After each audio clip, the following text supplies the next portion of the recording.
Assalamualaikum warahmatullahi wabarakatuh. Pada kesempatan kali ini kita akan memasuki kuliah teknologi biopestisida ramah lingkungan dengan topik biopestisida dalam pertanian berkelanjutan. Melalui kuliah ini diharapkan mahasiswa nanti dapat mengambil atau mengetahui benang merah kaitan antara biopestisida dan usaha-usaha dalam mengembangkan pertanian berkelanjutan. Sebelum kita memasuki lebih lanjut tentang hubungan antara biopestisida dengan pertanian berkelanjutan, mari kita sedikit mengulas tentang latar belakang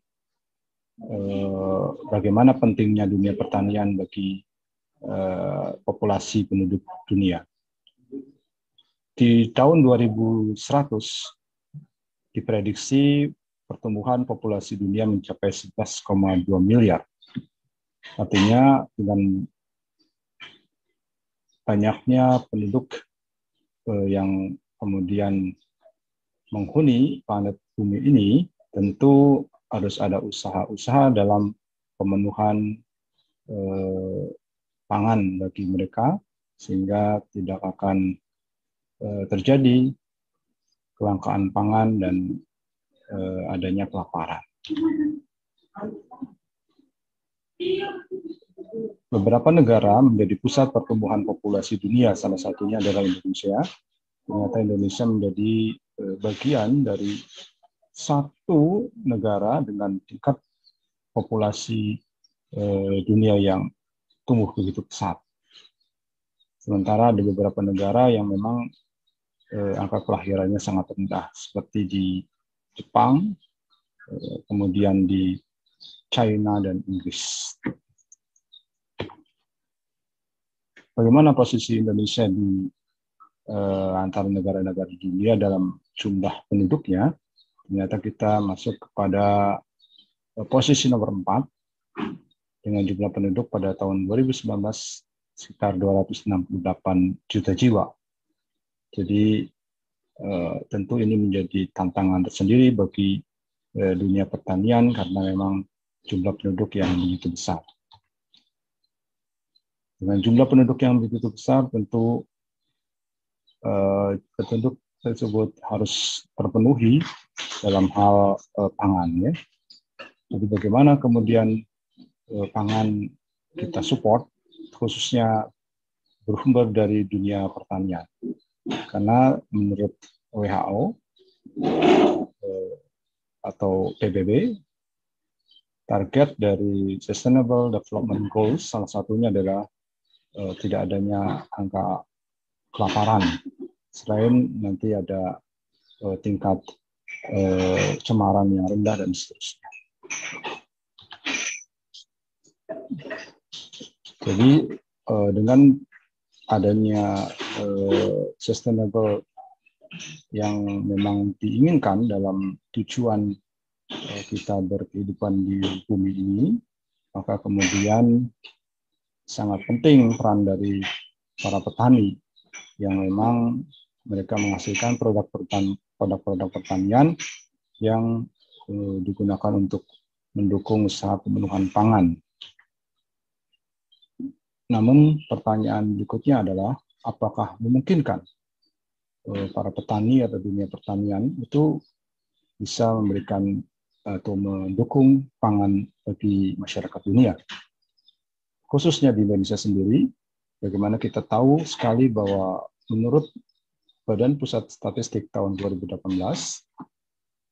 jumlah penduduk Indonesia yang sekitar 264 juta jiwa, itu hanya didukung oleh jumlah petani yang tinggal 4 juta. Jadi kita bisa bayangkan 4 juta petani harus mendukung pemenuhan pangan bagi 260 lebih juta jiwa penduduk Indonesia. Sementara pendidikan petani pun lebih besar, yaitu sekitar 70% itu hanya tamatan sekolah dasar. Ini salah satu menjadi kelemahan karena memang dengan tingkat pendidikan yang rendah, keterbukaan petani, wawasan petani terhadap perkembangan-perkembangan dunia pertanian, teknologi-teknologi baru seperti pertanian pintar atau misalkan precision agriculture menjadi sangat sulit untuk mereka terapkan karena memang pendidikan mereka yang hanya tingkat sekolah dasar untuk 70%. Belum lagi didukung dengan usia petani yang rata-rata di atas 45 tahun. 60% petani kita ini rata-rata di atas 45 tahun. Dibayangkan, di atas 45 tahun harus mengadopsi misalkan teknologi-teknologi baru. Itu akan sangat perlu usaha ekstra ya, tantangan sekali. Menarik kemudian adalah bagaimana bisa jumlah petani di kita hanya tinggal 4 juta. Ya. Sementara jumlah penduduk usia muda kita sangat tinggi ya. Bahkan katanya kita punya bonus demografi untuk tahun 2045 nanti kalau kita bisa memanfaatkan angka penduduk mudanya maka kita akan menjadi negara maju. Nah, ternyata banyak anak-anak muda kita kurang begitu tertarik ke dunia pertanian karena memang sejauh ini pendapatan petani tergolong rendah. Rata-rata petani hanya menikmati sekitar 1 juta rupiah per bulan atau sekitar 12,4 juta untuk per hektar per tahun menurut data Indef tahun 2017. Dan jika dibandingkan dengan kepemilikan lahan-lahan petani di negara-negara lain, petani di Indonesia cenderungannya memiliki lahan pertanian yang sempit, hanya sekitar 0,8 hektar. Sementara kalau kita bandingkan di Jepang, sekitar 1,57 hektar, Korea Selatan 1,46 hektar, dan seterusnya. Ya. Jadi artinya jumlah rata-rata kepemilikan lahan petani bagi petani Indonesia itu sangat rendah. Bagaimana mungkin kemudian dengan jumlah lahan yang dimiliki rendah, petani bisa kemudian menanggung untung dalam budidaya pertanian.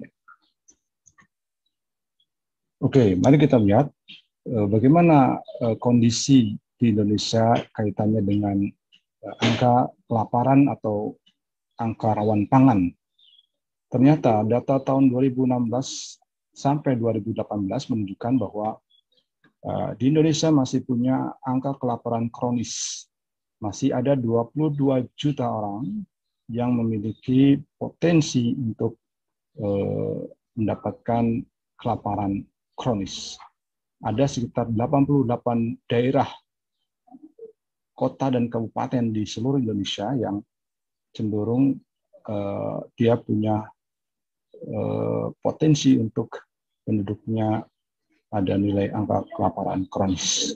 Mayoritasnya adalah di daerah-daerah yang berada di Indonesia bagian timur. Beberapa indikator yang kemudian menyebabkan digolongkan suatu daerah digolongkan kepada memiliki angka kelaparan kronis adalah ada 9. Ada rasio konsumsi normatif per kapita, presentasi penduduk yang hidup di bawah garis kemiskinan, dan seterusnya. Intinya bahwa Indonesia meskipun memiliki jumlah lahan pertanian yang luas, tapi ternyata ada masih 22 juta orang yang memiliki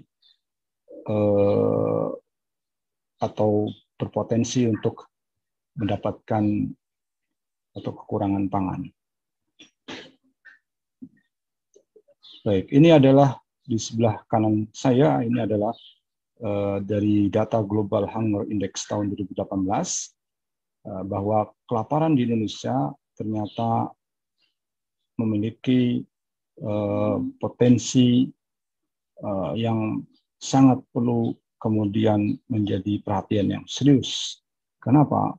Karena kita hanya dibanding negara-negara di Asia Tenggara, skor kita hanya lebih baik dari Kamboja dan Laos. Ya, kita perhatikan di sini. Indonesia ranking global itu posisi 73. Angka kelaparan yang ada dengan nilai 21,9. Kita hanya lebih baik dua dari negara-negara Asia Tenggara, yaitu Kamboja dan Laos. Kita masih kalah dengan Thailand, Malaysia, Vietnam, Myanmar, dan Filipina. Jadi persoalan kelaparan pangan di Indonesia itu perlu hal yang serius untuk kita perhatikan bersama.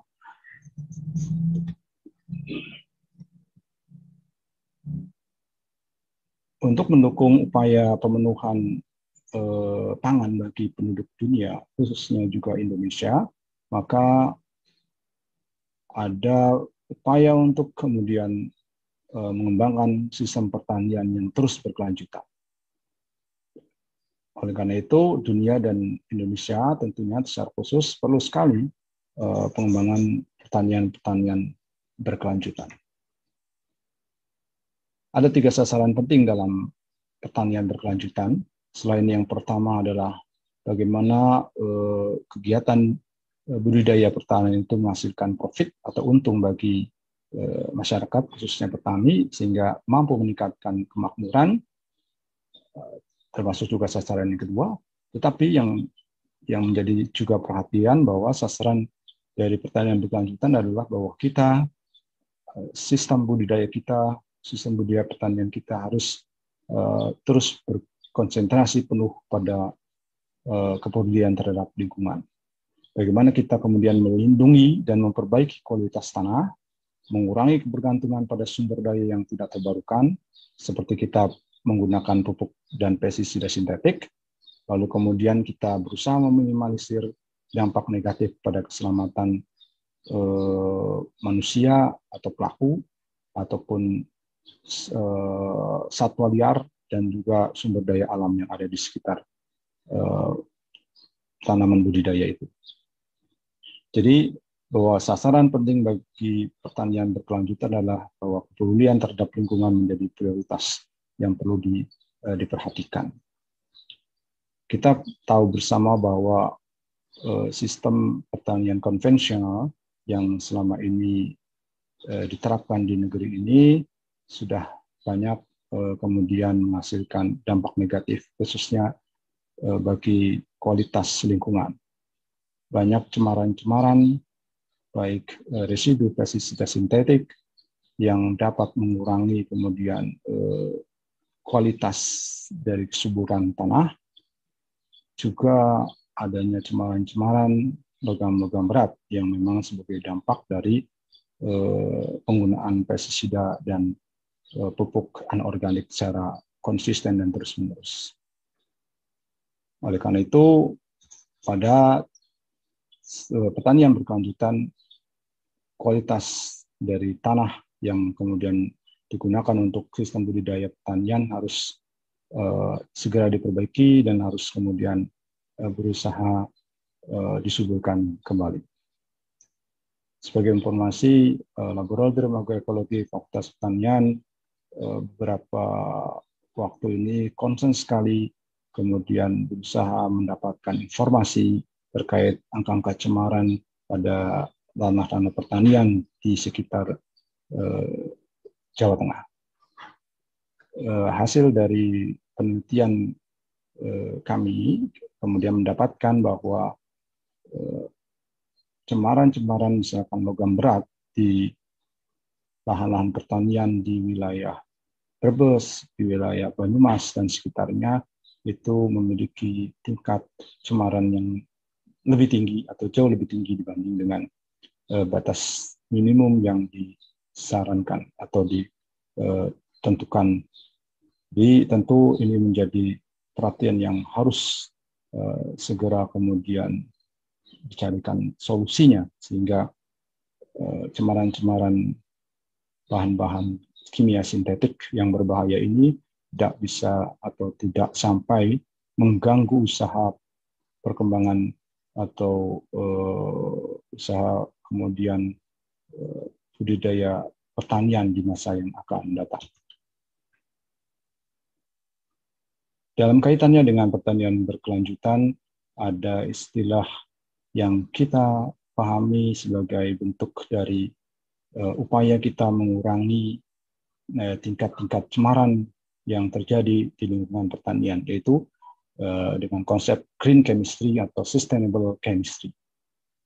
Intinya bahwa konsep ini, atau green chemistry atau sustainable chemistry ini, bahwa kita berusaha mendesain suatu produk atau proses dari suatu produk untuk pembuatan suatu produk secara kimiawi itu bisa mengurangi atau menghilangkan ya penggunaan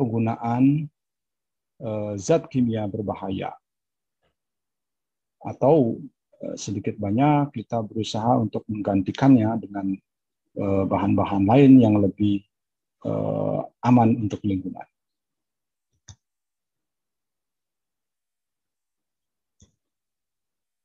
Konsep green chemistry ini sangat penting kemudian bisa diterapkan di Indonesia. Kenapa?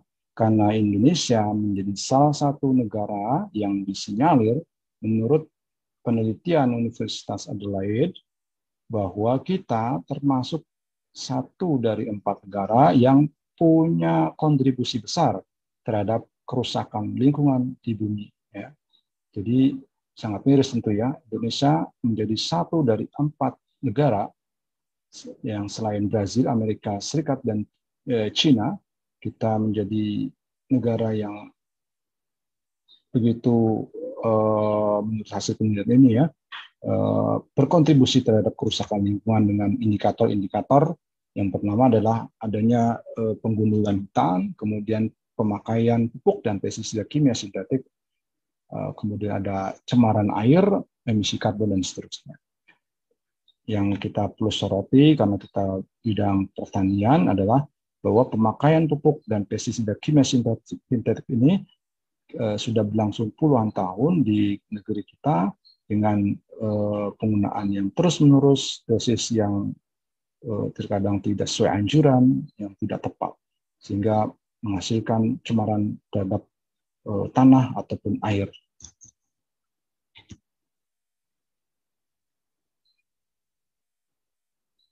Ini adalah gambaran bahwa green chemistry, konsep green chemistry itu sangat erat kaitannya dengan pertanian berkelanjutan. Di mana kaitannya? Karena green chemistry fokus utamanya adalah bahwa dia ingin kemudian membuat suatu produk atau mendesain suatu proses untuk menghasilkan suatu produk yang produk itu kemudian aman bagi lingkungan. Tentu ini menjadi konsep penting bagi penerapan pertanian berkelanjutan, karena pertanian berkelanjutan mau tidak mau harus menggunakan input dari para peneliti-peneliti atau orang-orang yang bergerak di bidang green chemistry, karena memang pertanian berkelanjutan ingin sekali bahwa produktivitas dan produksi dari pertanian ini terus bisa terjaga di masa yang akan datang. Tentu kalau ingin terus terjaga, maka kita dalam usaha budidaya pertanian harus kemudian begitu penting dikonsentrasikan pada upaya untuk kelestarian lingkungan, yang salah satunya didukung oleh pembuatan input atau produk-produk di bidang pertanian yang ramah lingkungan. Petani sangat membutuhkan ahli green chemistry, karena ahli green chemistry ini yang akan membuat bahan-bahan kimia itu yang aman, ya, aman dan bisa dijadikan input atau masukan untuk menggantikan bahan-bahan kimia sintetik yang memiliki kecenderungan lebih berbahaya bagi lingkungan. Sementara ahli kimia, green chemistry, sangat butuh petani-petani yang punya concern, punya ketertarikan yang kuat ya terhadap upaya pengembangan pertanian berkelanjutan. Petani-petani ini diharapkan mampu memberikan informasi hijau atau informasi produk-produk bahan-bahan baku apa yang kemudian bisa dikembangkan oleh ahli-ahli green chemistry, yang sehingga mereka ahli green chemistry ini bisa menghasilkan suatu produk baru yang lebih aman untuk diaplikasikan pada dunia pertanian. Ada 12 prinsip dari green chemistry atau sustainable chemistry. Intinya bahwa green chemistry ingin kemudian proses-proses dari pembuatan suatu produk, baik itu prosesnya atau teknologinya ataupun bahan-bahannya itu dikaitkan dengan usaha-usaha agar produk itu kemudian setelah jadi aman bagi lingkungan untuk diaplikasikan pada dunia pertanian. Prinsip pencegah limbah misalkan, bagaimana kemudian pelaku-pelaku green chemistry akan lebih cenderung berusaha untuk mencegah terjadinya limbah dibanding kemudian membersihkan limbah yang terbentuk akibat penggunaan misalkan input pertanian yang berbahaya seperti pupuk atau pestisida kimia sintetik yang kemudian bisa berdampak pada kesuburan lahan.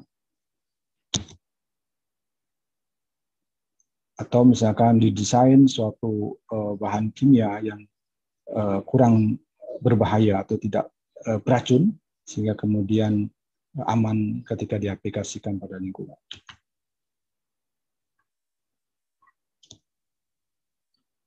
Yang kelima, misalkan bagaimana pelaku green chemistry berusaha untuk menggunakan bahan-bahan pelarut yang aman, sehingga ketika kemudian dibuat suatu produk, ketika diaplikasikan, tentu pelarut itu menjadi tidak berbahaya bagi lingkungan. Misalkan contohnya dalam pembuatan biopestisida yang ramah lingkungan akan lebih dipilih penggunaan air sebagai pelarut ya dibanding kemudian kita menggunakan bahan-bahan organik lain seperti metanol, etanol ya dan seterusnya. Kenapa? Karena air ketika digabung menjadi suatu produk tertentu ya ketika diaplikasikan nanti tentu air menjadi tidak mengganggu lingkungan ya karena memang secara alamiah air ini menjadi bagian penting dari proses bagaimana suatu tanaman kemudian melakukan fotosintesis dia penuh air kan. Jadi memang lebih aman penggunaan pelarut air dibanding dengan pelarut-pelarut bahan-bahan organik lain dan seterusnya ya.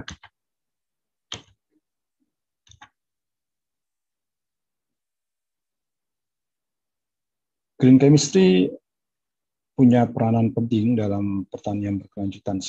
Selain tadi ada hubungannya antara petani dengan pelaku green chemistry, juga ada peran penting dari green chemistry dalam pertanian berkelanjutan. Yang pertama adalah sebagai konsumen produk pertanian, yang kedua adalah sumber perbaikan teknologi dan penghasil input.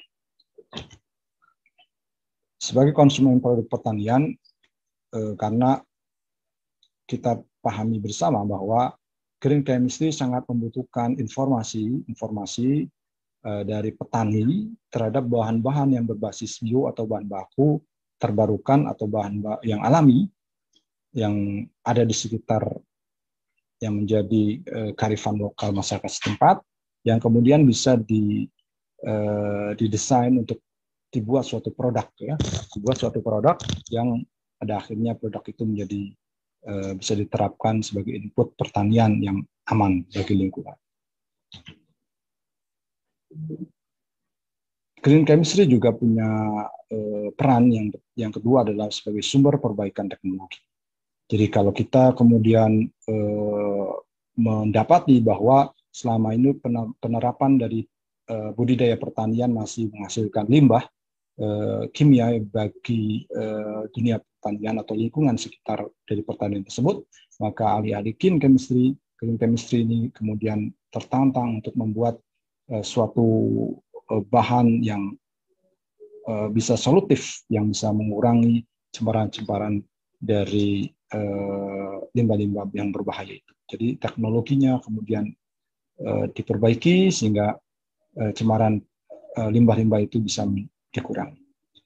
Salah satu cemaran limbah yang banyak terjadi adalah pestisida sintetik, dan logam berat.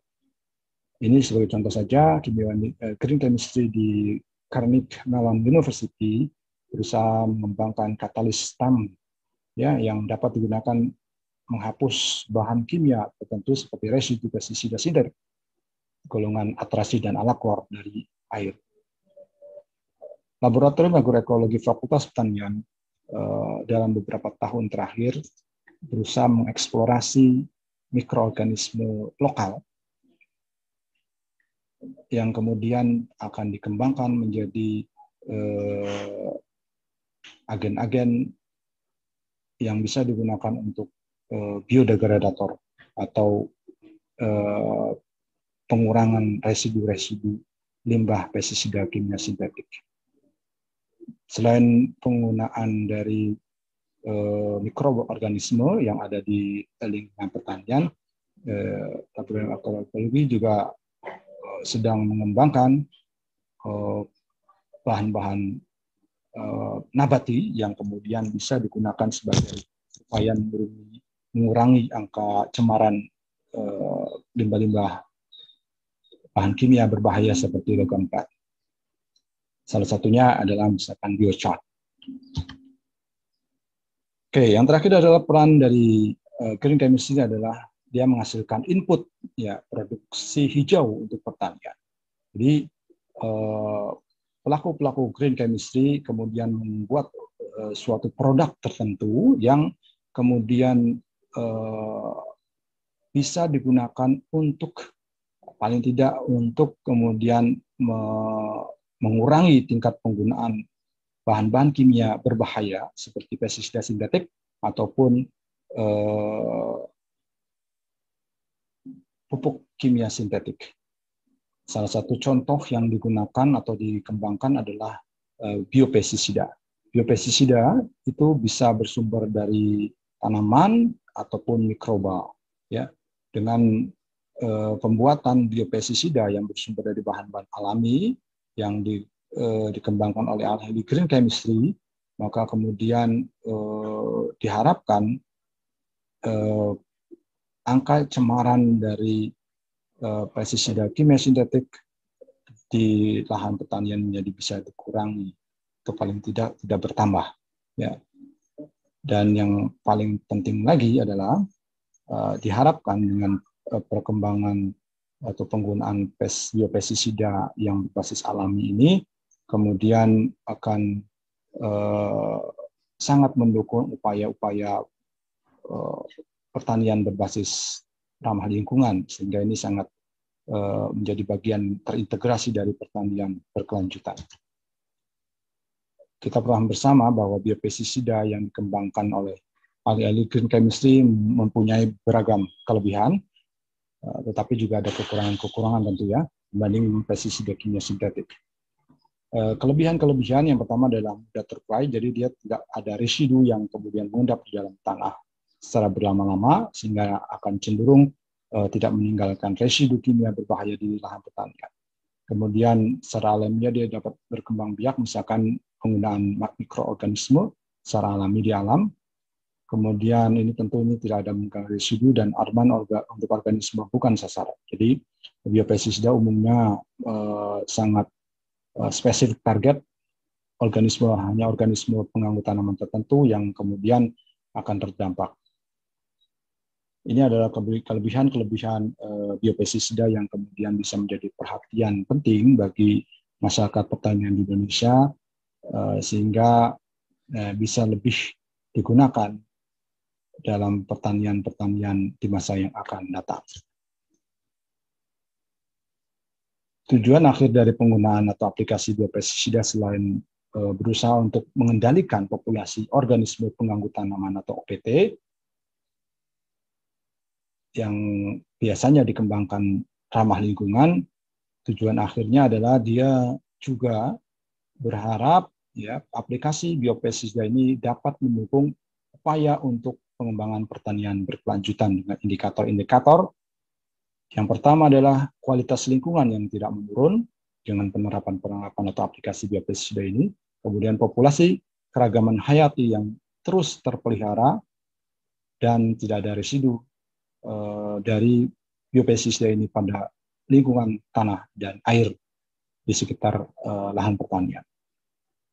Kita paham bersama ini menjadi poin yang sangat penting dari keunggulan biopestisida dibanding dengan pestisida kimia sintetik.